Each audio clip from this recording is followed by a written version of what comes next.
Udara panas khas Jakarta siang itu terasa pekat, merayap masuk melalui jendela-jendela terbuka di kantor Polsek Cempaka Putih.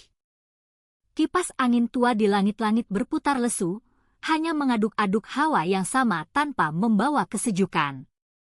Ruangan itu dipenuhi simfoni kesibukan yang monoton, derit kursi, ketukan jari di papan ketik usang yang melaporkan kasus-kasus sepele, dering telepon yang sesekali memecah keheningan, dan suara radio komunikasi yang berderak-derak, melaporkan lalu lintas padat di persimpangan terdekat. Semua berjalan dalam ritme yang begitu biasa, begitu dapat diprediksi, hingga tak seorang pun menyadari bahwa rutinitas mereka akan segera terkoyak. Pintu utama yang terbuat dari kayu jati tua itu terbuka dengan sentakan kasar. Semua kepala yang tadinya menunduk kini terangkat serempak. Di ambang pintu, berdiri seorang gadis muda, langkahnya gontai seolah menanggung beban yang tak kasat mata. Cahaya matahari dari luar membingkai siluetnya yang rapuh. Ia mengenakan seragam putih abu-abu yang sudah lecek, tanda pengenalnya sebagai siswi SMA, dengan rambut yang dikepang dua, sebuah gaya yang membuatnya tampak lebih muda dari usianya yang 19 tahun. Namanya Dea. Matanya sembab dan merah, jejak air mata yang sudah mengering masih membekas di pipinya yang tirus. Seluruh aktivitas di ruangan itu seketika berhenti. Para petugas saling berpandangan, alis mereka terangkat dalam kebingungan. Bukan hanya karena kehadiran seorang siswi di tengah jam kerja yang sibuk, bukan pula karena penampilannya yang berantakan. Perhatian semua orang terpaku pada satu hal yang paling mencolok dan tak terbantahkan, perutnya yang membuncit besar, tersembul jelas di balik blus putihnya yang ketat. Ia tampak seperti perempuan yang tengah hamil tua, namun raut wajahnya menyiratkan penderitaan yang jauh lebih dalam dari sekadar kelelahan fisik. Dia tidak mengucapkan sepatah kata pun. Dengan napas yang berat dan terengah-engah, ia berjalan perlahan ke tengah ruangan, melewati meja-meja administrasi yang penuh tumpukan berkas. Setiap langkahnya terasa berat, tubuhnya sedikit membungkuk seolah menahan beban di perutnya sekaligus beban di hatinya. Tak ada yang berani menghentikannya, tak ada yang tahu harus berkata apa. Mereka hanya bisa menatap, mencoba membaca tragedi apa yang tersembunyi di balik tatapan kosong gadis itu. Tepat di tengah ruangan, di bawah sorotan lampu neon yang berkedip-kedip, Dea berhenti. Ia menarik napas dalam-dalam, mengumpulkan sisa-sisa kekuatan yang dimilikinya. Lalu, dengan suara yang bergetar namun melengking keras, ia berteriak. Sebuah kalimat tuduhan yang menggema, membentur dinding-dinding kantor dan menusuk telinga setiap orang yang mendengarnya. Pak Wawan yang hamili aku. Dia pelakunya? Suara itu seperti pecahan kaca di tengah keheningan. Ketegangan yang tadinya hanya bisu kini menjadi nyata dan mencekam. Semua mata, tanpa dikomando, beralih ke satu sudut ruangan. Di sana, di balik meja yang penuh dengan stempel dan dokumen, duduk seorang pria bertubuh tegap berusia 38 tahun. Wawan, seorang staf administrasi senior yang selama ini dikenal sebagai sosok yang disiplin, ramah, dan menjadi panutan bagi rekan-rekan yang lebih muda. Wajahnya yang biasanya tenang kini mengeras seperti batu. Wawan sontak berdiri dari kursinya. Matanya menatap tajam ke arah Dea, rahangnya mengatup rapat. Ia tidak mengucapkan sepatah kata pun untuk membela diri. Tidak ada sanggahan, tidak ada argumen. Sebaliknya, ia melangkah cepat dengan amarah yang buta. Tanpa ragu, ia mengayunkan tangan kanannya dan sebuah tamparan keras mendarat di pipi Dea. Plak! Suara tamparan itu begitu keras, begitu brutal, hingga membuat beberapa petugas terlonjak dari kursi mereka. Tubuh Dea yang ringkih terlempar ke belakang, jatuh terduduk di lantai keramik yang dingin. Ruangan itu kembali membeku dalam keheningan yang lebih pekat. Sebelum ada yang sempat bereaksi, Wawan melangkah maju lagi, kebencian terpancar dari matanya. Ia kembali mengayunkan tangannya, kali ini sebuah pukulan mendarat di wajah gadis itu, lebih keras dari sebelumnya. Dia tersungkur, tubuhnya meringkuk di lantai. Tangisnya pecah, bukan lagi isakan tertahan, melainkan raungan keputusasaan. Namun di sela-sela tangisnya, dengan suara parau yang nyaris tak terdengar, ia tetap menggumamkan kalimat yang sama. Dia pelakunya. Kalian semua harus tahu. Para petugas akhirnya tersadar dari keterkejutan mereka. Beberapa orang sigap bergerak menahan tubuh Wawan yang masih gemetar karena amarah. Yang lain terpaku, tak percaya dengan apa yang baru saja mereka saksikan. Pria yang mereka hormati, pria yang setiap pagi menyapa mereka dengan senyuman, baru saja menunjukkan sisi liarnya yang mengerikan di depan mata mereka semua. Kantor polisi, tempat di mana keadilan seharusnya ditegakkan, hari itu justru menjadi panggung bagi sebuah kekerasan brutal yang datang dari pelaku yang tak pernah mereka sangka. Tapi tak ada yang tahu, insiden ini hanyalah puncak dari gunung es. Ini baru permulaan dari sebuah konspirasi yang jauh lebih gelap. Tak lama setelah keributan itu mereda, seorang pria paruh baya menerobos masuk ke dalam kantor polisi. Pakaiannya tampak lusuh, kemeja batiknya sedikit kumal, dan napasnya terengah-engah seolah baru saja berlari jauh. Wajahnya dipenuhi guratan kekhawatiran yang dalam.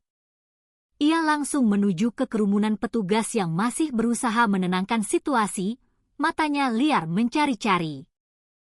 Pria itu adalah Arman, ayah kandung Dea. Beberapa petugas mengenalinya sebagai warga sekitar yang pendiam.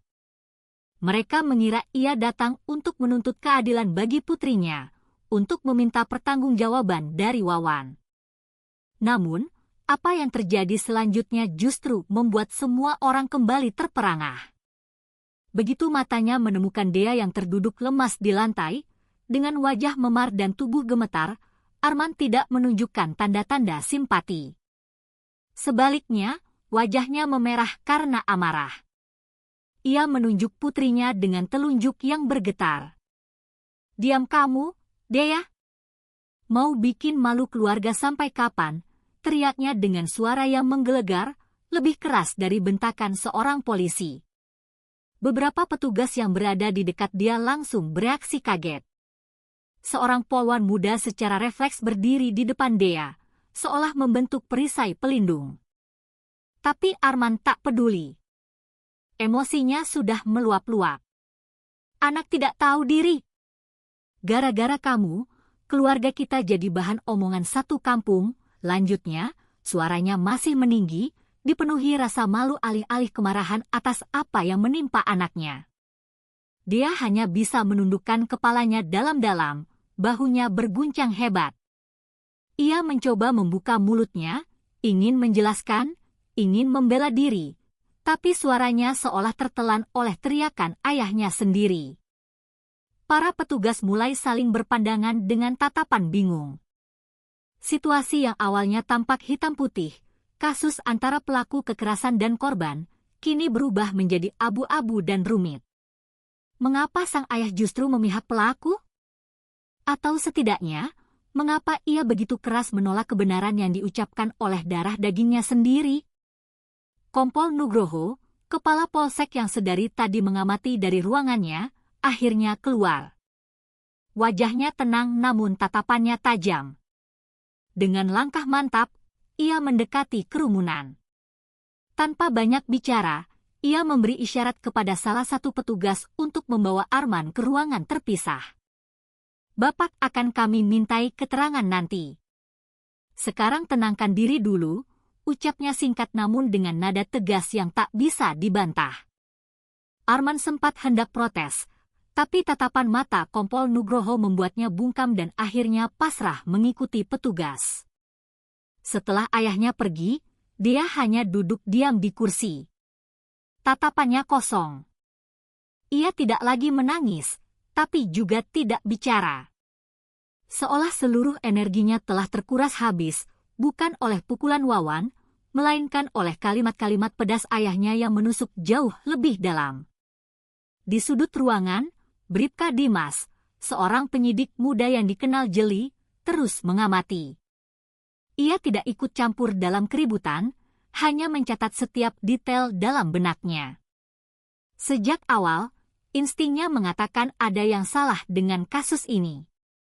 Kecurigaannya semakin menguat ketika ia menangkap sebuah interaksi singkat antara Wawan dan Arman saat ayah Dea itu baru tiba.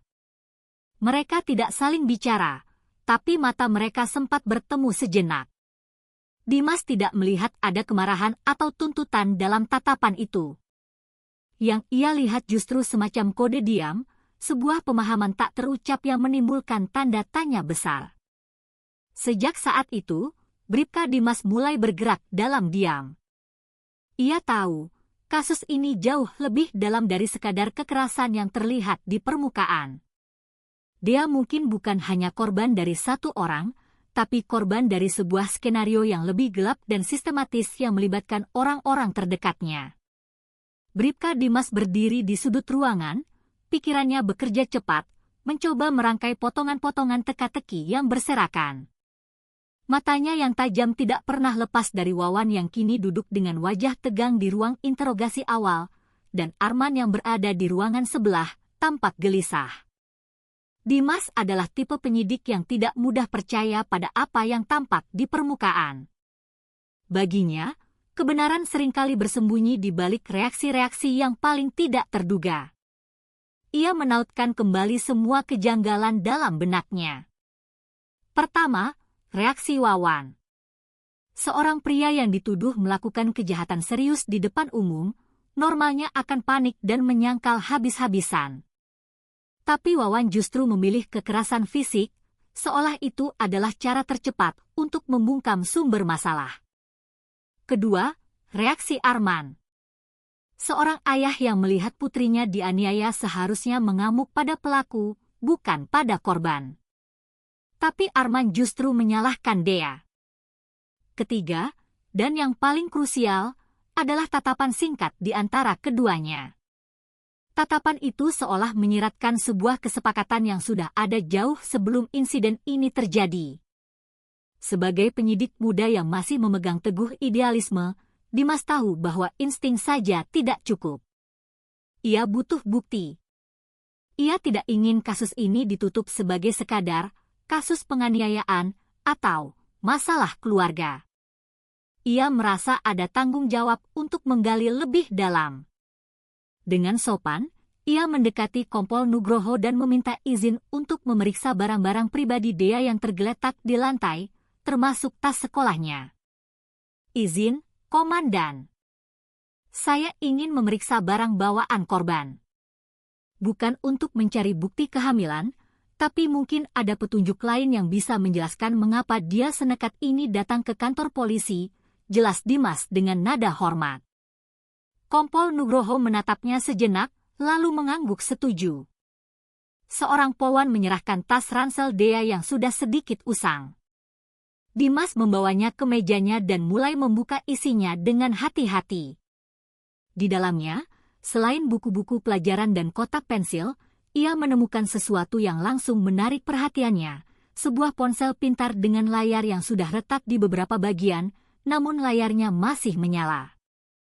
Jari Dimas bergerak cepat, membuka galeri dan aplikasi. Di folder perekam suara, ia menemukan sebuah file yang belum terhapus. Dengan earphone terpasang di telinganya agar tidak ada yang mendengar, Dimas menekan tombol putar. Suara yang terdengar begitu jelas, seolah direkam dari jarak dekat. Ada dua pria yang sedang berbicara. Jantung Dimas berdebar kencang saat ia mengenali kedua suara itu. Itu adalah suara Wawan dan suara Arman, ayah Dea. Isi percakapan mereka jauh dari obrolan biasa.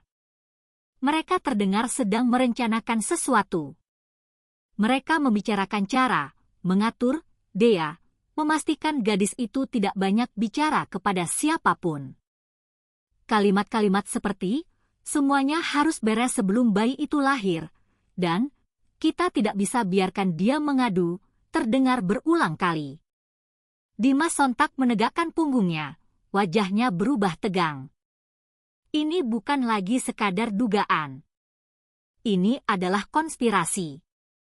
Kolusi antara pelaku dan ayah korban untuk menutupi sebuah kejahatan. Dan bukti pertamanya kini ada di tangannya. Tanpa membuang waktu, Dimas segera menyalin file rekaman itu ke flash disk pribadinya. Ia tahu informasi ini terlalu sensitif untuk diungkapkan secara gegabah. Sebelum menyerahkannya kepada Kompol Nugroho, ia kembali memeriksa tas Dea, mencari petunjuk tambahan. Di dalam sebuah buku catatan kecil, terselip secari kertas dengan tulisan tangan Dea yang sedikit bergetar. Kalau aku kenapa-kenapa, file ada di sini. Mereka semua ikut main. Kalimat pendek itu mengkonfirmasi segalanya. Kedatangan Dea ke kantor polisi bukanlah tindakan spontan yang emosional. Itu adalah langkah terakhir yang sudah ia perhitungkan, karena ia tahu betul bahaya yang sedang mengintainya. Dimas mengembalikan ponsel dan tas Dea ke tempat semula, memastikan tidak ada yang curiga bahwa ia telah menemukan bukti kunci. Ia melangkah keluar dari sudut ruangannya dengan wajah datar, seolah tidak terjadi apa-apa. Tapi di dalam benaknya, sebuah rencana baru mulai terbentuk. Ia sadar bahwa tugasnya kini bukan hanya memproses Wawan atas tindakan penganiayaan, tapi membongkar seluruh jaringan yang ada di belakangnya. Dan ia tahu, waktunya tidak banyak. Setelah mengamankan salinan rekaman suara, Bribka Dimas melanjutkan penelusurannya dengan lebih teliti. Di sela-sela buku catatan sekolah dan beberapa lembar tugas yang belum dinilai, ia menemukan sebuah amplop putih polos yang terlipat rapi, diselipkan di dalam sebuah agenda kecil bergambar kartun. Jantungnya berdebar sedikit lebih cepat saat membukanya.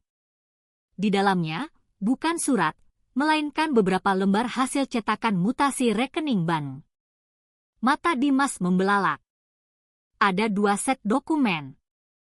Satu atas nama Wawan, dan satu lagi atas nama Arman, ayah kandung Dea.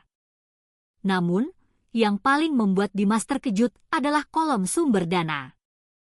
Selama 2 bulan terakhir, kedua rekening itu secara rutin menerima transfer dana dalam jumlah besar dari pihak yang namanya disamarkan sebagai entitas bisnis, CV Bintang Abadi, dan GTR Holdings.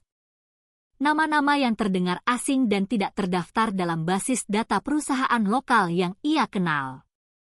Jumlah uang yang ditransfer bukanlah nominal yang wajar. Dalam sebulan, rekening Wawan menerima total lebih dari 10 juta rupiah, sementara rekening Arman menerima hampir 20 juta rupiah. Angka yang sangat tidak masuk akal untuk profesi mereka sebagai staf administrasi dan seorang buruh harian. Pola transaksinya pun sangat teratur, selalu dikirim pada tanggal 5 dan 20 setiap bulannya, seolah-olah itu adalah gaji tambahan. Lebih mencurigakan lagi, Dimas memperhatikan bahwa sistem transfer tersebut menggunakan jaringan perbankan swasta dengan rekening pengirim yang berasal dari luar kota, bahkan luar provinsi. Ini jelas bukan lagi sekadar urusan pribadi. Ada aktor lain yang lebih besar yang terlibat, yang dengan sengaja berusaha menyembunyikan jejak aliran dana mereka. Dimas segera memotret semua dokumen itu dengan ponselnya, lalu mengirimkan salinan digital ke folder aman di komputernya. Ia juga membuat catatan manual di buku sakunya, memastikan setiap angka, tanggal, dan kode referensi transaksi tercatat dengan sempurna. Dimas tahu, ini adalah benang merah. Jika aliran uang ini bisa dilacak sampai ke sumbernya, kemungkinan besar ia akan menemukan identitas dalang di balik semua ini. Pihak yang memerintahkan Wawan dan Arman untuk mengendalikan dan membungkam Dea. Kini, potongan-potongan puzzle itu mulai menyatu. Ada rekaman suara yang membuktikan adanya konspirasi. Ada bukti transfer uang yang menunjukkan adanya motif finansial. Dan ada pengakuan tersirat dari Dea melalui catatannya bahwa ini adalah sebuah jaringan. Kasus ini sudah jauh melampaui laporan penganiayaan biasa. Namun, Dimas juga sadar akan risikonya. Jika pihak di balik ini cukup kuat untuk menyamarkan aliran dana mereka dengan perusahaan fiktif, maka mereka bukanlah lawan yang bisa dianggap remeh. Ia tidak bisa bergerak sendirian. Malam itu juga, ia memutuskan untuk menghadap Kompol Nugroho, membuka semua temuannya, dan berharap atasannya melihat apa yang ia lihat. Karena ini bukan lagi soal siapa memukul siapa, tapi tentang jaringan gelap yang mungkin saja sudah menyusup ke dalam institusi mereka sendiri. Di ruangannya yang remang-remang, Kompol Nugroho menatap tumpukan berkas di mejanya dengan tatapan kosong. Pria paruh baya yang dikenal tenang dan tak banyak bicara itu ternyata menyimpan sebuah rahasia. Selama berbulan-bulan, ia secara diam-diam telah melakukan penyelidikan pribadi terhadap sebuah fenomena ganjil di wilayahnya. Laporan-laporan samar tentang siswi SMA yang tiba-tiba putus sekolah, remaja perempuan yang menghilang tanpa jejak, hingga kasus KDRT yang selalu berakhir buntu tanpa penyelesaian. Tak pernah ada cukup bukti untuk membuka penyelidikan resmi. Semuanya selalu berakhir sebagai masalah keluarga atau kenakalan remaja. Namun, sebagai seorang polisi yang telah mengabdi selama 20 tahun, Nugroho tahu betul cara mengenali sebuah pola. Dan jika ada pola, berarti ada sistem yang bekerja di baliknya. Semua hasil penyelidikan pribadinya ia simpan dalam sebuah folder terenkripsi di laptop kerjanya, diberi nama Jaring Laba-Laba. Di sana, sudah ada belasan nama, beberapa di antaranya adalah pegawai internal, yang lain adalah warga sipil yang terhubung dalam sebuah jejaring informal yang mencurigakan. Tapi ia belum memiliki pemicu, belum ada kasus konkret yang bisa membuka kotak Pandora itu. Hingga hari itu. Saat dia datang dengan langkah gontai, perut membuncit, dan teriakannya memecah keheningan kantornya. Bagi Nugroho, kehadiran Dea adalah percikan api yang selama ini ia tunggu. Setelah menerima laporan lengkap dari Bribka Dimas, termasuk salinan rekaman suara dan bukti transfer dana, semua kepingan puzzle di benak Nugroho mulai tersusun rapi. Apa yang selama ini hanya berupa dugaan dan catatan samar, kini mulai memiliki bentuk yang jelas. Nama-nama yang dulu hanya berada di pinggiran kecurigaan, kini mulai terhubung. Termasuk nama Wawan, yang tak pernah masuk dalam daftarnya karena citranya yang selalu bersih. Namun setelah tindakan brutalnya terhadap Dea dan temuan finansial yang janggal, nama Wawan kini berada di puncak daftar terduga. Begitu pula dengan Arman, ayah Dea. Nugroho tidak membuang waktu. Ia segera mengaktifkan kembali jalur komunikasi rahasia dengan unit pengawasan internal di tingkat Polda. Sambil memastikan proses penyidikan di polseknya tidak bocor, ia mulai menyusun langkah taktis. Dia harus segera dipindahkan ke lokasi yang aman. Beberapa anggota intel yang ia percaya ditugaskan secara tidak resmi untuk memantau gerak-gerik setiap orang yang namanya ada dalam catatannya. Bagi Nugroho, ini bukan lagi sekadar kasus penyelamatan seorang remaja. Ini adalah perang untuk membersihkan institusinya dari dalam, dari jaringan busuk yang mencoba menyembunyikan kejahatan di balik seragam dan kekuasaan. Dan dalam perang ini, tidak ada ruang untuk kompromi. Malam itu juga, ia mengambil keputusan yang berani. Kantor polsek yang biasanya mulai sepi menjelang malam, kini justru menjadi pusat perhatian. Puluhan wartawan dari berbagai media, baik cetak maupun elektronik, telah berkumpul di halaman depan. Kompol Nugroho memutuskan untuk menggelar konferensi pers resmi, disiarkan secara nasional. Ia berdiri tegak di depan podium, seragam lengkapnya tampak gagah di bawah sorotan lampu kamera. Di belakangnya, jajaran perwira berdiri dalam diam, menunjukkan kesatuan sikap. Tanpa basa-basi, Nugroho membuka konferensi pers. Selamat malam. Siang tadi, telah terjadi sebuah insiden di kantor kami. Namun, insiden tersebut telah membuka tabir dari sebuah kejahatan serius yang melibatkan oknum internal dan juga keluarga korban sendiri, ucapnya dengan suara berat dan tegas. Ia menjelaskan kronologi singkat. Seorang siswi SMA datang membawa pengakuan, lalu mengalami kekerasan fisik dari terduga pelaku. Setelah dilakukan pemeriksaan awal oleh tim kami, lanjutnya, ditemukan bukti kuat berupa rekaman suara dan data transfer uang dalam jumlah signifikan dari pihak anonim kepada terduga pelaku dan juga ayah korban. Semua bukti telah kami amankan. Lalu ia mengucapkan kalimat yang paling penting malam itu. Kami menyatakan dengan tegas, tidak ada ruang perlindungan bagi pelaku kejahatan, bahkan jika mereka adalah bagian dari institusi kepolisian ini sendiri. Pernyataan itu disambut oleh rentetan kilatan lampu kamera dan serbuan pertanyaan dari para jurnalis. Namun, Nugroho tetap tenang. Ada satu hal penting yang sengaja tidak ia sampaikan secara terbuka. Sebuah nama besar yang ia temukan dari hasil penyelidikan awal, nama yang muncul di balik aliran dana dan disebut-sebut dalam beberapa komunikasi internal yang berhasil disadap. Nama ini memiliki posisi yang jauh di luar jangkauan sebuah polsek. Sosok yang masih aktif di struktur tinggi pemerintahan. Nugroho sadar, menyebut nama itu sekarang hanya akan memicu tekanan balik yang bisa menghancurkan penyelidikan dan membahayakan nyawa saksi. Setelah konferensi pers selesai, ia kembali ke ruangannya. Ia menyalakan laptopnya, membuka folder jaring laba-laba, dan menyorot satu nama yang kini menjadi pusat dari semua peta koneksinya. Ia tahu, langkah selanjutnya akan sangat berbahaya. Di tangannya kini bukan hanya nasib Dea, tapi juga pintu masuk menuju sistem gelap yang telah lama menggerogoti institusi hukum. Dan malam itu, ia memutuskan untuk terus melangkah maju. Keesokan paginya, sebuah email terenkripsi dari unit pengawasan internal tiba di laptop Kompol Nugroho. Isinya adalah transkrip hasil penyadapan lanjutan.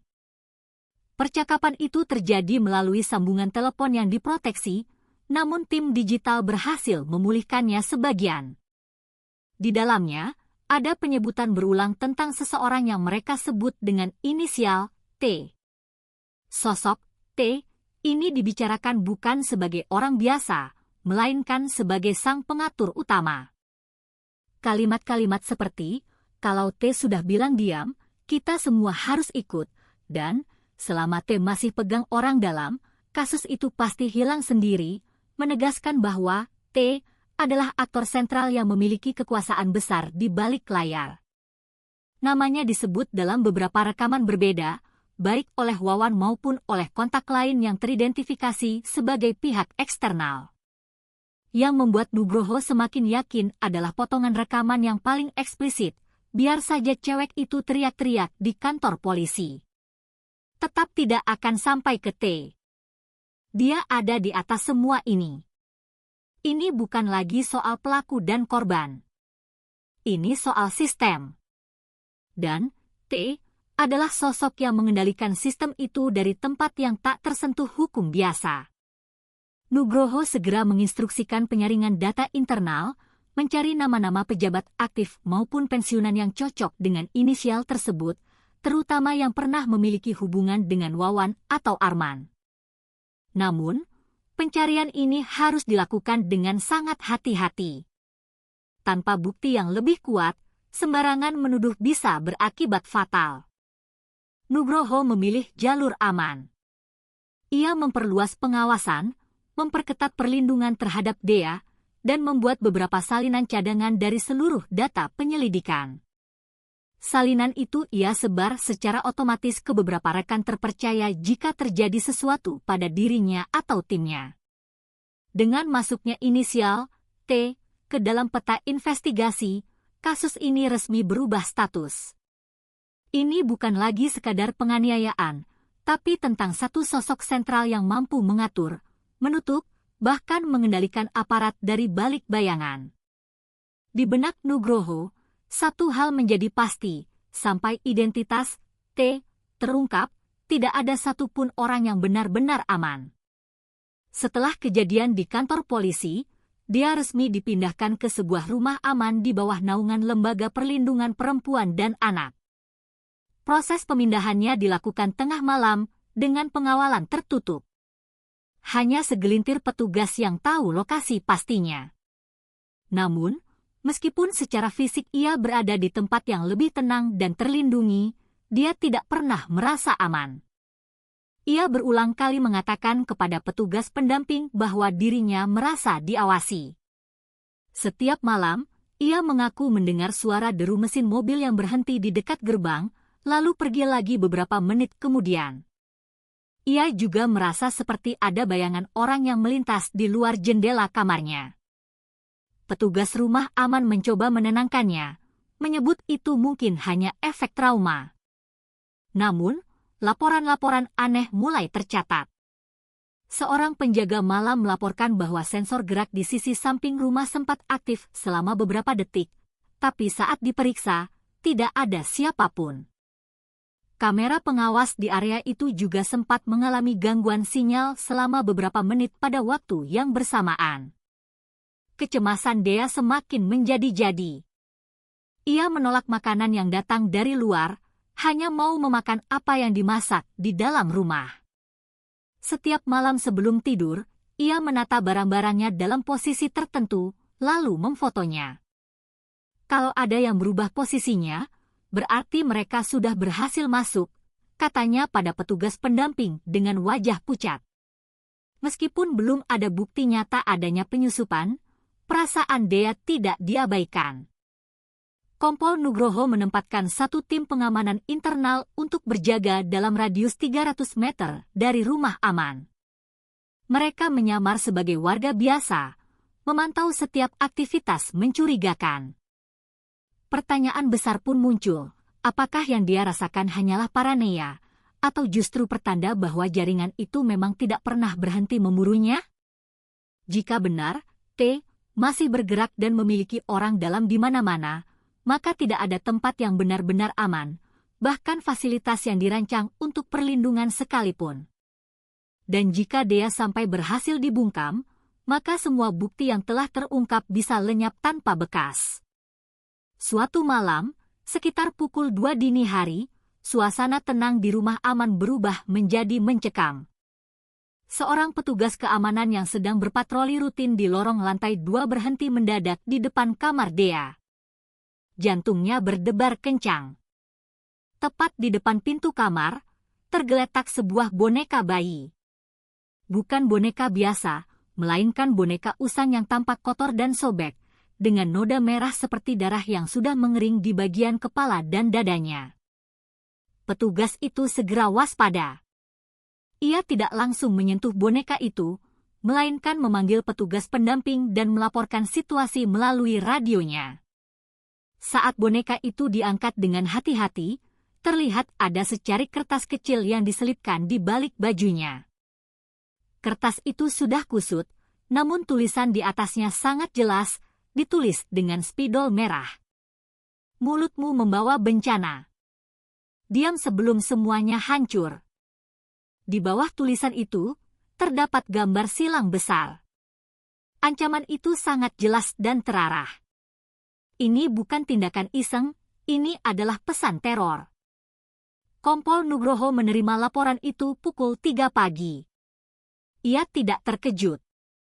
Ini justru membuktikan bahwa dugaannya benar, jaringan di luar sana masih aktif memantau Dea, dan kini mereka mulai bermain kotor. Keesokan harinya, keamanan di rumah aman ditingkatkan secara drastis. Seluruh rekaman CCTV diperiksa ulang, namun hasilnya nihil. Tidak ada rekaman siapapun yang meletakkan boneka itu. Log data gerbang tidak menunjukkan adanya penyusup. Ini berarti pelakunya bisa jadi adalah orang dalam, atau seseorang yang tahu cara masuk tanpa meninggalkan jejak digital maupun fisik. Kondisi psikologis Dea semakin memburuk. Ia menjadi lebih pendiam dan mulai menulis semua interaksinya di sebuah buku kecil. Kalau aku diam, aku hilang. Tapi kalau aku bicara, aku diincar, begitu salah satu tulisannya. Nugroho tahu, Ancaman ini menunjukkan bahwa jaringan tersebut tidak hanya berusaha menutup kasus, tapi juga menghancurkan mental saksi kunci. Jika mereka berani menerobos sistem pengamanan rumah aman, maka tak ada jaminan bahwa petugasnya sendiri bisa sepenuhnya dipercaya. Malam itu, Nugroho mengambil keputusan, semua orang yang terlibat dalam penyelidikan ini, semua yang pernah menyentuh bukti, dan semua yang dekat dengan Dea, harus disaring ulang. Karena musuh mereka bukan hanya licik, tapi juga sudah sangat dekat. Semakin dalam penyelidikan berjalan, tekanan di dalam institusi Polsek Cempaka Putih semakin terasa berat. Beberapa anggota polisi yang awalnya antusias mendukung pengusutan kasus Dea, kini mulai menunjukkan sikap berbeda. Ada yang mendadak mengambil cuti tanpa alasan yang jelas. Ada pula yang mulai menghindar setiap kali ada briefing terkait kasus ini. Puncaknya, 3 anggota tim investigasi khusus secara resmi mengajukan surat pengunduran diri. Alasan yang mereka tulis seragam, alasan pribadi dan tekanan keluarga. Bagi Kompol Nugroho, itu adalah sinyal bahaya. Ketakutan nyata mulai menyebar. Di lorong-lorong kantor dan dalam grup percakapan internal, bisikan-bisikan tentang sosok T semakin santer terdengar. Tidak ada yang tahu pasti siapa dia, tapi narasi yang beredar menyebutkan bahwa T adalah seorang pensiunan jenderal, mantan petinggi aparat dengan jaringan kekuasaan yang masih sangat kuat, bahkan hingga ke tingkat kementerian.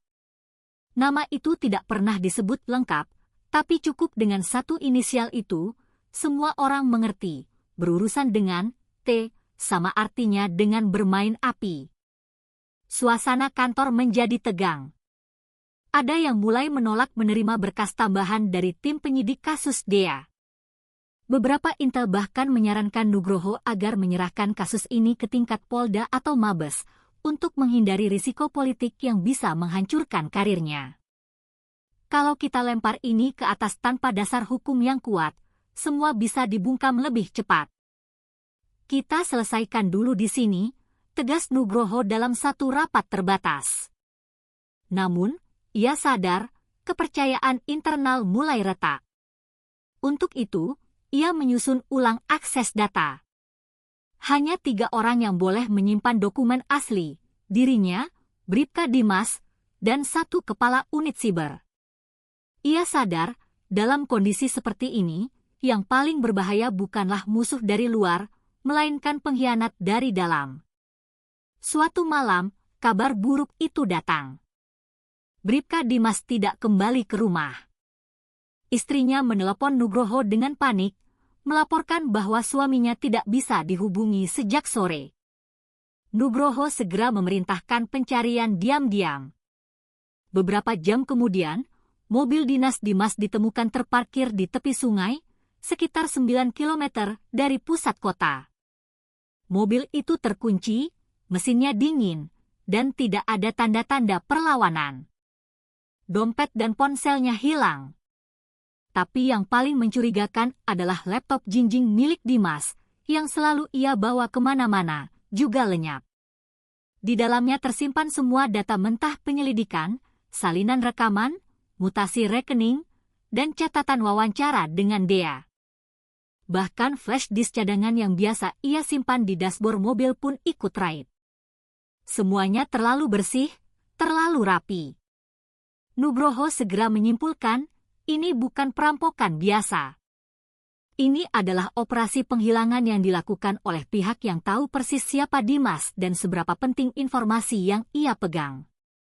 Nugroho merahasiakan status hilangnya Dimas dari publik. Ia khawatir penyebaran informasi justru akan mempercepat pembersihan bukti oleh jaringan lawan. Namun, satu hal yang membuatnya sedikit lega, ia masih menyimpan salinan cadangan dari seluruh file yang dikumpulkan Dimas di server lokal yang terenkripsi. Situasi ini menjadi bukti nyata bahwa lawan mereka mampu menghilangkan seorang penyidik tanpa jejak. Nugroho duduk sendiri di ruangannya malam itu, menatap peta koneksi di dinding. Ia melingkari foto Dimas dengan spidol merah.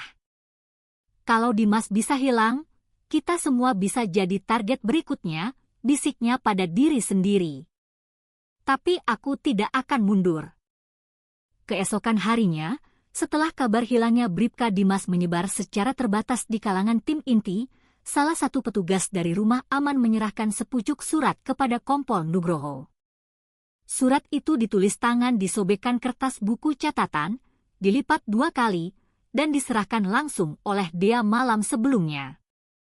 Isinya singkat, tak lebih dari 4 baris, tapi dampaknya begitu besar. Nugroho membacanya perlahan. Kalau saya hilang, lanjutkan, Pak. T bukan 1 orang. Mereka sistem. Surat itu bukan sekadar curahan hati. Itu adalah sebuah peringatan, sekaligus wasiat. Dia tahu betul risiko yang ia hadapi. Setelah teror boneka berdarah dan kini hilangnya Bribka Dimas, ia sadar hidupnya berada di ujung tanduk. Surat itu adalah bukti bahwa ia tidak menyerah, tapi ia juga realistis dengan kemungkinan terburuk. Nugroho menyimpan surat itu di dalam berkas investigasi prioritas. Kalimat, mereka sistem, terus terngiang di kepalanya. Itu bukan kalimat yang berlebihan. Sebagai polisi senior, ia tahu bahwa jaringan kekuasaan kotor tidak pernah bekerja sendiri. Selalu ada rantai komando, selalu ada lapisan pelindung. Sejak hari itu, Nugroho mengambil langkah tambahan. Setiap hasil penyelidikan baru langsung ia salin ke server cadangan eksternal yang hanya bisa diakses oleh 3 pihak, dirinya, seorang rekan senior di Polda yang ia percaya, dan sebuah lembaga advokasi hukum nasional. Ia tahu, jika ia dan timnya lenyap, satu-satunya senjata yang tersisa adalah data yang mereka tinggalkan. Pukul 2.37 dini hari, alarm di rumah aman berbunyi. Sistem mendeteksi pergerakan mencurigakan dari arah pintu samping. Kamera CCTV menunjukkan 2 sosok pria bertubuh kekar, mengenakan pakaian serba hitam dan topeng ski, memanjat pagar belakang dan berusaha membuka pintu menggunakan alat khusus. Namun, sebelum mereka berhasil masuk lebih jauh, tim jaga yang sudah disiagakan sejak insiden boneka langsung menghadang mereka di lorong. Tembakan peringatan dilepaskan ke lantai. 1 pelaku berhasil kabur, tapi yang satunya berhasil ditangkap. Pelaku yang tertangkap tidak membawa identitas. Saat digeledah, hanya ditemukan pisau lipat, alat penjinak alarm, dan ponsel yang terenkripsi. Namun, keesokan paginya, saat akan diinterogasi, ia ditemukan tewas di dalam selnya. Penyebabnya, jeratan tali yang dibuat dari sobekan pakaian dalamnya sendiri. Semua CCTV di koridor blok sel sempat mengalami gangguan selama 7 menit, tepat pada saat insiden terjadi. Dari ponsel pelaku yang berhasil diretas sebagian, tim siber menemukan 1 pesan suara terakhir sebelum ia beraksi. Target harus dibungkam. Kalau gagal, jangan kembali hidup. Instruksi itu sangat jelas. Ini adalah upaya eksekusi. Setelah kejadian ini, dia segera dipindahkan ke lokasi super rahasia di bawah kendali langsung tingkat provinsi, dengan tim pengamanan bersenjata lengkap. Nugroho sadar, ini sudah menjadi konflik terbuka. Pertanyaannya bukan lagi siapa pelakunya, tapi berapa banyak lagi nyawa yang harus melayang sebelum semuanya terbongkar.